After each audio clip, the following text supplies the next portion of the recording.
This is the story of a 9-year-old boy whose childhood was no less than hell, yet he never gave up. That boy would one day bend the entire world to his will. The story begins in 1172, in the region that is now northwestern China. At that time, this land was known as the Tangut Kingdom, ruled by the Tangut dynasty. Many Mongolian tribes lived in this region.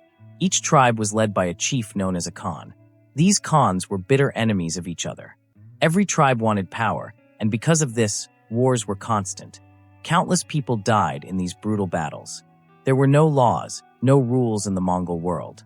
What they truly needed was a supreme Khan, someone strong enough to unite them all. The scene shifts.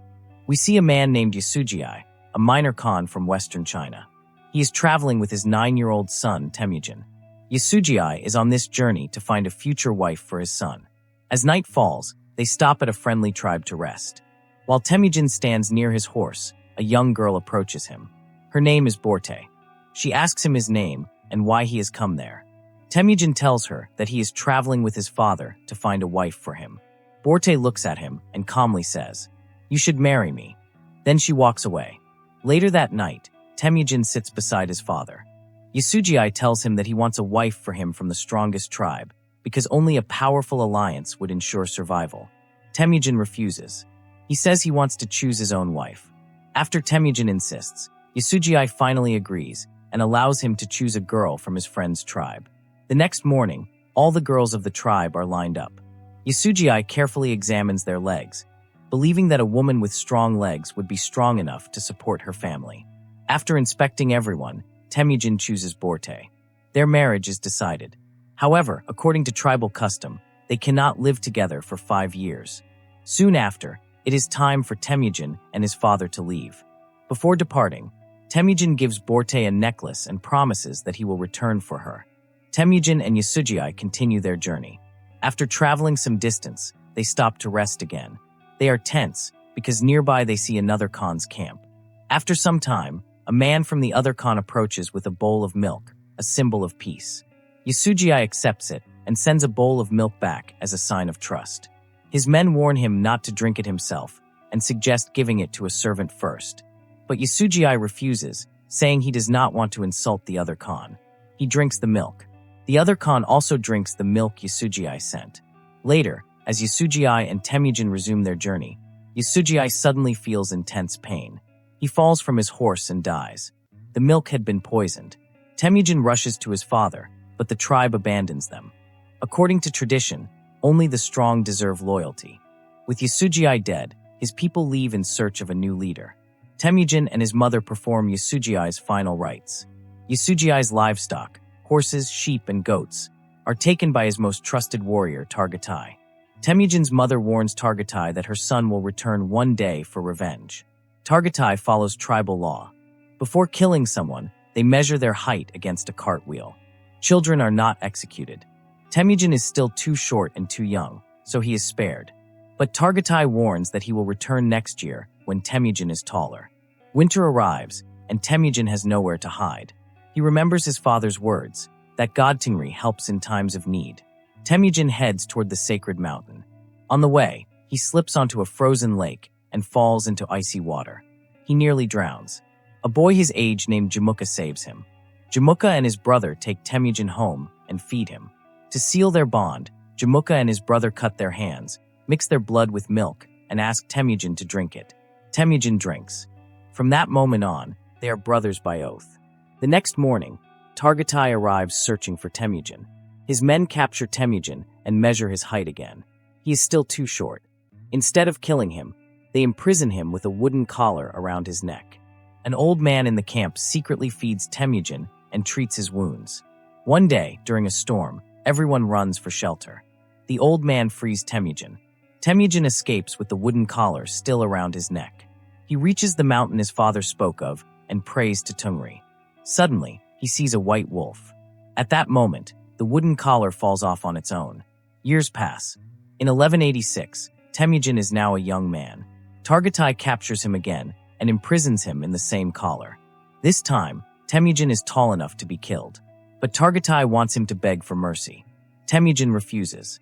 Targatai tortures him. The same old man secretly gives him water. One evening, When Targatai comes alone, Temujin uses the wooden collar as a weapon and kills him. Temujin escapes. Now free, Temujin goes to find Börte. She has grown into a beautiful woman and tells him she has been waiting for him all these years. They reunite. Soon after, Börte is kidnapped by a rival tribe. Temujin cannot rescue her alone. He goes to his sworn brother Jamukha, now a powerful Khan. Jamukha agrees to help, but only after waiting 1 full year, preparing for war. Because during that time he wanted to attack other tribes and absorb them into his own. As time passes, 1 year goes by, and finally the moment arrives when both brothers join forces and attack the Merkid tribe. In the battle, they kill all the warriors, execute the tribe's Khan and his family, and seize all their valuable possessions. Inside one of the tents, Börte is found sitting there, pregnant, but despite this, Temujin accepts her back without hesitation. That night, they celebrate their victory. Many new people join Temujin, and they suggest that the captured wealth should be distributed among everyone. Temujin keeps only 10% of the loot for himself and distributes the remaining 90% among the people. He also gives a share to the families of those who died in the battle. 2 of Jamukha's men witness all this and decide to join Temujin's tribe. In Mongol tradition, people were free to choose their own Khan, so Jamukha could not stop them. However, seeing 2 men from his own tribe join Temujin fills Jamukha's heart with jealousy and hatred. Soon after, Jamukha's men are caught stealing horses. They try to escape, but in anger, Temujin's men accidentally kill them. Later, it is discovered that one of the dead men was Jamukha's elder brother. When Jamukha learns about this, he swears to kill Temujin to avenge his brother's death. He allies himself with nearby tribes, forms a massive army, and launches an attack on Temujin. Temujin realizes that he cannot win this battle because Jamukha has far more soldiers. So he orders the women and children of his tribe to flee, while the remaining men stay behind to fight. In the battle, Temujin is defeated. Jamukha captures him and his soldiers. Although Jamukha still calls Temujin his brother, he wants to see him beg for his life. Temujin refuses. Jamukha then turns Temujin into a slave and sells him to another tribe.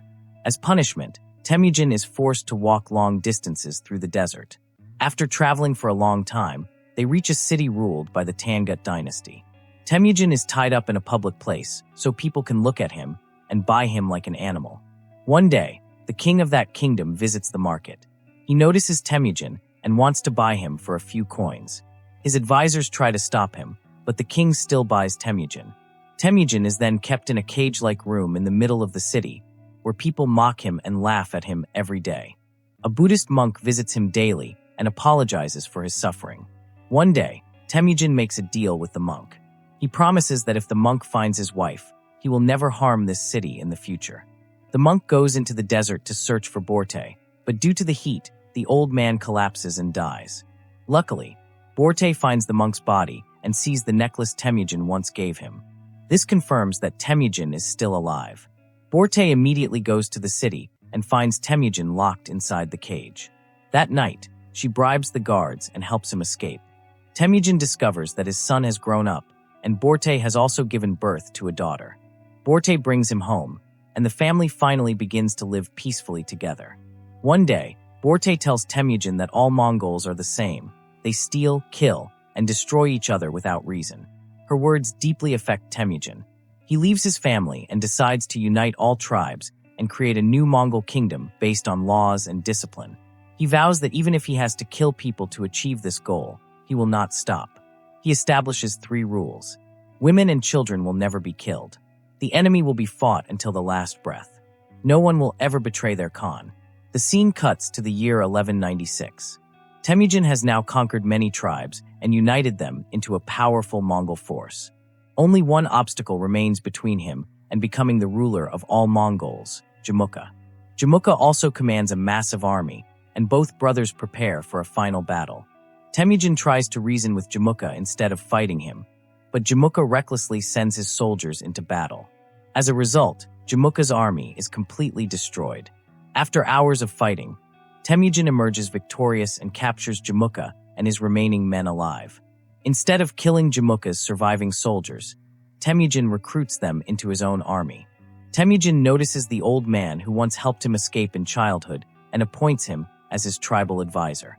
That night, Temujin sits beside Jamukha and tells him that their desire for power has brought them to a point where brothers are forced to kill each other. Jamukha replies that if he were in Temujin's place, he would have killed every enemy soldier. This conversation shows how different their thinking truly is. Temujin forgives Jamukha and allows him to leave. The scene shifts forward to the year 1206. Temujin has now become the Khan of all Mongols and is given a new name, Genghis Khan. He destroys the entire Tangut Empire and establishes a new empire. However, he spares the monastery city, honoring the promise he made to the Buddhist monk. That monastery later becomes the foundation of the Mongol Empire, one of the largest empires in human history. If you liked this video, give it a thumbs up, subscribe to the channel, and comment below what you want to see next.